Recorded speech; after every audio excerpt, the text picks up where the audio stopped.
ਸਤ ਸੰਗਤ ਜੀ, ਅਸੀਂ ਹੁਣ ਗਿੱਲ ਚੌਂਕ ਦੇ ਵਿੱਚ ਪਹੁੰਚ ਗਏ ਹਾਂ ਔਰ ਮੇਰੇ ਖਿਆਲ ਦੇ ਨਾਲ ਗਿੱਲ ਚੌਂਕ ਦੇ ਵਿੱਚ ਕੋਈ 1.5 ਫੁੱਟ ਪਾਣੀ ਤੋਂ 2 ਫੁੱਟ ਦੇ ਪਾਣੀ ਦੇ ਕਰੀਬ ਹੈਗਾ।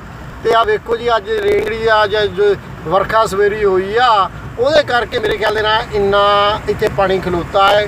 ਤਾਂ ਮੈਂ ਜਿਸ ਤਰ੍ਹਾਂ ਪਹਿਲਾਂ ਵੀ ਆਪਣੀ ਦੂਸਰੀ ਵੀਡੀਓ ਵਿੱਚ ਦੱਸ ਚੁੱਕਿਆ ਸ਼ੇਰਪੁਰ ਵਾਲੀ 'ਚ, ਤੇ ਹੁਣ ਗਿੱਲ ਚੌਂਕ ਦੇ ਵਿੱਚ ਵੀ ਆ ਵੇਖ ਲਓ ਪਾਣੀ ਆ ਵੀ 1.5 ਫੁੱਟ ਪਾਣੀ ਹੈਗਾ ਵਾ। ਵੀ ਮੇਅਰ ਸਾਹਿਬ ਨੂੰ ਵੇਖਣਾ ਚਾਹੀਦਾ ਸੀ ਤੇ ਬਾਕੀ ਸਾਡੀ ਐਡਮਿਨਿਸਟ੍ਰੇਸ਼ਨ ਨੂੰ ਵੇਖਣਾ ਚਾਹੀਦਾ ਸੀ ਕਿ ਆ ਪਹਿਲਾਂ ਸੀਵਰੇਜ ਸਾਫ਼ ਕੀਤੇ ਜਾਣੇ ਚਾਹੀਦੇ। ਸਾਡੇ ਜ਼ਿਲ੍ਹੇ ਦੀ ਹਾਲਤ ਬੜੀ ਖਸਤਾ ਹੈ ਔਰ ਮੈਨੂੰ ਲੱਗਦਾ ਕਿ ਜੇ ਅਸੀਂ ਨਿਚਲੇ ਇਲਾਕਿਆਂ 'ਚ ਚੱਲ ਜਾਈਏ ਤੇ ਇਹ ਤੋਂ ਵੀ ਮਾੜੀ ਹਾਲਤ ਹੋਊਗੀ। ਕਦੇ ਘਰਾਂ 'ਚ ਪਾਣੀ ਵੜਿਆ ਹੋਣਾ ਜਿਸ ਤਰ੍ਹਾਂ ਇੱਥੇ ਵੇਖਣ ਨੂੰ ਲੱਗਦਾ ਕਿ ਆ ਦੁਕਾਨਾਂ ਅੱਗੇ ਆ, ਲੋਕ ਦੁਕਾਨਾਂ ਖੋਲ੍ਹ ਨਹੀਂ ਪਾ ਰਹੇ। ਮੇਰੇ ਇਲਾਕੇ ਨਾਲ ਆ ਜਿਹੜੇ ਬਾਕੀ ਆ ਰਿਕਸ਼ੇ ਵੀ ਸਾਰੇ ਡੁੱਬੇ ਹੋਏ ਤੁਹਾਨੂੰ ਦਿਖ ਰਹੇ ਆ, ਉਹ ਆਟੋ ਰਿਕਸ਼ੇ ਵੀ ਫਸੇ ਹੋਏ ਵੇਖੇ ਅਸੀਂ।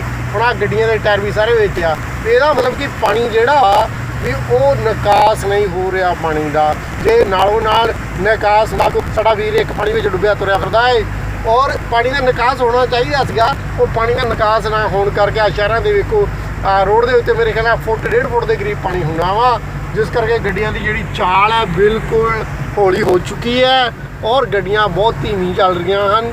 ਉਹ ਚਾਹੀਦਾ ਇਹ ਹੈ ਕਿ ਚਾਲ ਜਿਹੜੀ ਆ ਕਿ ਬਰਕਰਾਰ ਰਹਿੰਦੀ, ਟ੍ਰੈਫਿਕ ਦੀ ਪ੍ਰੋਬਲਮ ਨਾ ਹੁੰਦੀ। ਤੁਹਾਡੇ ਸਾਰਿਆਂ ਦੇ ਧੰਨਵਾਦ ਸਾਹਿਤ ਜੀ।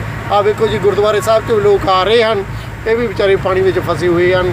ਕਿਰਪਾ ਕਰੋ, ਅੱਜ ਸੰਗਰਾਂਦ ਦਾ ਦਿਨ ਹੈ, ਸਾਉਣ ਦੇ ਮਹੀਨੇ ਦਾ ਪਹਿਲਾ ਦਿਨ ਹੈ ਔਰ ਪਹਿਲੇ ਦਿਨ ਜੇ ਇਹ ਹਾਲ ਆ ਤਾਂ ਆਉਣ ਵਾਲੇ ਦਿਨਾਂ ਦੇ ਵਿੱਚ ਜੋ ਪਾਣੀ ਪੈਣਾ ਹੈ, ਵਰਖਾ ਹੋਈਆਂ ਸਾਉਣ ਮਹੀਨੇ ਦੇ ਵਿੱਚ, ਕੀ ਸਾਡੇ ਜ਼ਿਲ੍ਹੇ ਦਾ ਹੋਏਗਾ ਰੱਬ ਹੀ ਜਾਣੇ, ਰੱਬ ਰਾਖਾ।